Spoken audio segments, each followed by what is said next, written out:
What's going on, man? Welcome back to the channel. Welcome back to the basement. I'm Ron, and today I'm over my top 3 trade targets for week 7. Now, before I get into that, make sure you go down below and subscribe. Right now, we're just over 200 subscribers. We hit it between the last video and this video. I love you guys. I love growing this community. I love helping you guys in the comments. As always, if you have any questions about your start sits, waiver wire pickups, trades, you're more than welcome to go down below and comment, question me. I will always answer my YouTube questions. If I don't answer my YouTube questions, if I don't answer my YouTube comment, you probably said some ignorant shit or I died. All right. Those questions and comments will always get answered. I love you guys. I love building this community with you guys right now. We're at like 211, 212 subscribers right now. I'm having a blast, man. And before I ramble anymore, we have trade targets to get into. Let's go. I know I'm critical. My nitty bag, my kitty boots. I got the juice. I got the juice. The first player we're going to mention today is Jonathon Taylor. And I think he's a perfect buy for a team that's 5-1, 6-0. He's like a luxury buy. And Jonathon Taylor's on a buy this week, and most teams that have Jonathon Taylor on them are probably not doing too great. He's been the RB21 through 6 games. And whoever has the Jonathon Taylor owner is probably feeling it. He's probably like 2-4. He's probably not doing too good. I think it's a perfect guy to go get if you've been watching the videos, if you've been fucking killing it in your league, you're 6-0, 5-1, because you're going to trade for him. He's going to sit on the bench for a week on a buy, and then he's going to come back. And I think he's going to kill it when he comes back. I think he's a top 8 running back rest of season. I think he can be had for like a 12 to 14 price right now. And here's why I'm optimistic. The first thing you have to look at is his draft profile. Only 6 games into his rookie year, so that's why I'm kind of leaning on the side of his draft profile than I am what he's been doing on the field so far. I have a strong belief in this man's talent. I really do think that Jonathon Taylor is the next Adrian Peterson. He's 5'10", 226, runs a 4.39. He's probably the best athlete we've seen in the draft go as high as he did since Saquon Barkley. He's a transcendent talent when it comes to pure running between the tackles. He's a Nick Chubb, Ezekiel Elliott type of guy. And last week he's coming off his only top 12 finish of the season. And I expect things to start trending up for him. Since week 3, his snap share has climbed from 43% to 44%, 55%, and then 59% last week. Now, these are slow incremental climbs, but you climb up this snap share, you get a buy, and you come back. And I think that the coach will start giving him more time. Now he has a bye week to get healthy, and they're going to start looking at the tape. They just won a blowout win against the Bengals. Or not a blowout win against the Bengals. They just won a shootout against the Bengals where they gave Jonathon Taylor more targets than usual. He ran more routes than usual. And I think this means more to the organization and the coaches than you know. If they come off a big win heading into the bye, a big comeback win, they were down like 21 points. Jonathon Taylor has a big game. I think 115 all-purpose yards, 4 catches. He has a great week, his first top 12 finish of the season. And when you ride that into the bye week, I think the coaches are really going to key in on that when they watch their film. And they're going to start saying to themselves, why are we not giving Jonathon Taylor the ball more? Then you couple that with Player Profiler rating his O-line as the 7th in the league. He has Quentin Nelson. He has plenty of playmakers up front.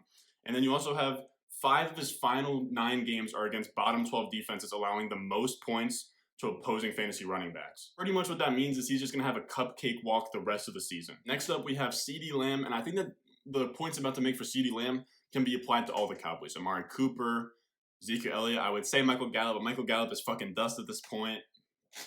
But the Cowboys just got embarrassed on national television. It was a Monday Night Football game. They come out there. They get just fucking mollywopped by the Cardinals, 38-10. It was never even a close game. It was like 30-3 for a while. Then you had some garbage touchdowns. And it's just not a good look. You got Jerry Jones in the owner's box. He's looking all frantic and shit. You got Andy Dalton not looking too great. And there's this ambiguity around the whole team where people are off the Cowboys. They don't want any more Cowboys. They're like, oh, without Dak, we don't want it. This is a bad team. But I think for fantasy purposes, I'm still super optimistic about all the Cowboys. This was a game where they lose 38-10, and they're always going to be behind. They have a bad defense. There's going to be plenty of fantasy opportunities. And I think this was just a game where Andy Dalton, he just sort of shakes the cobwebs out. I think he's going to come back. He's still a fine, fringe top 25 quarterback in the league.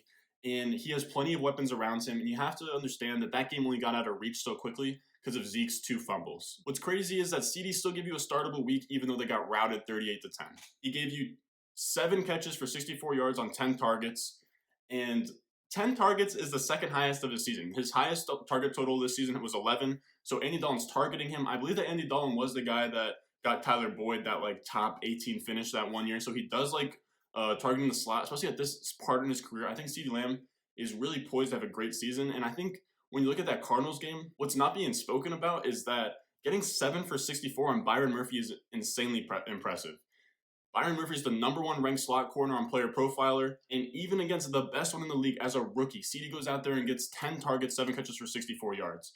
Now, I think the best part about all this, Ceedee Lamb's not going to make the money scoring touchdowns. He's not going to give you a lot of points scoring touchdowns. He only has 2 so far. I want to say that's 25th in the league.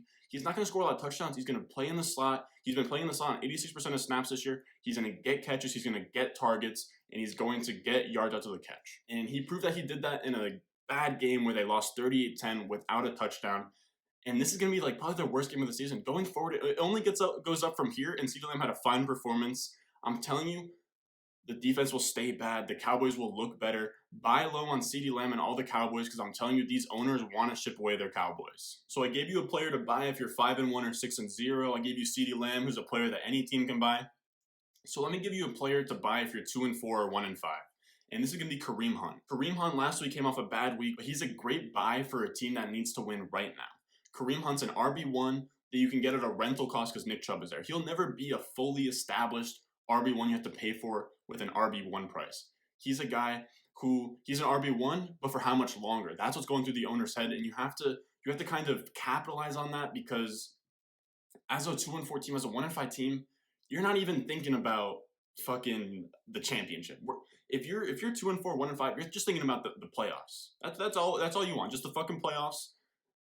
Go out with some dignity. If you lose in the first round, you lose in the first round, but you want to make the playoffs. So Kareem Hunt's the perfect guy to do that because he's going to be an RB1, like top 5 RB1 until Chubb comes back, and now is the time to buy. He just came off a week where he put up 6.7 points as the RB31, and the Browns got torched by the Steelers 38-7.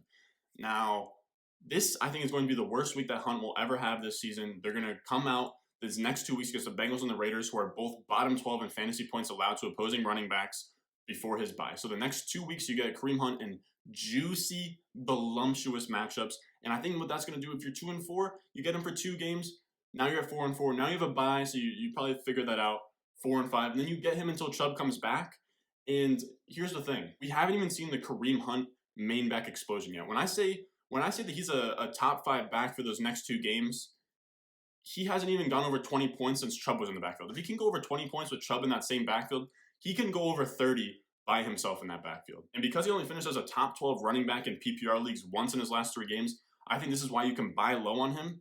And let's say, okay, so we get 2 weeks, then a bye, and then maybe you get 1 or 2 more weeks of just Kareem Hunt in that backfield. Then Chubb comes back, and I think that a lot of people are overstating the value that Chubb's going to have when he comes back. He's probably going to limited snap share because he's hurt. They're going to work him back, especially if they're in the playoff hunt. If they're in the playoff hunt and they're winning games with Kareem Hunt, I could seriously see a situation where they sit Chubb on the sideline and they just kind of ease him back in. Just dip the big toe in the water real quick, ease Nick Chubb back in, and I think that you're going to be able to stretch a lot more RB1 games out of Hunt than the guy you're trading with is going to like. If you made it this far, man, I really appreciate it. If you haven't already, make sure you go down below and subscribe, especially if you made it through the whole video, 8 to 10 minutes, whatever it was. And I have a big announcement for a lot of you guys that have made it this far, because I know that if you've made it this far in the video, then you're an OG subscriber, you're a guy that loves these videos. And I wanted to say the reason why I haven't posted a video since last Saturday is because I'm working on something new that I'm going to be coming out on Tuesday. I don't want to do these waiver wire videos anymore. I think they're kind of boring at this point. I'm always going to be putting out TikToks about waiver wire ads. I'm going to be talking about them on Twitter if you need it there. And you can also always just literally comment on YouTube, like I said, and I'll always respond to if you have a question about waiver wire ads.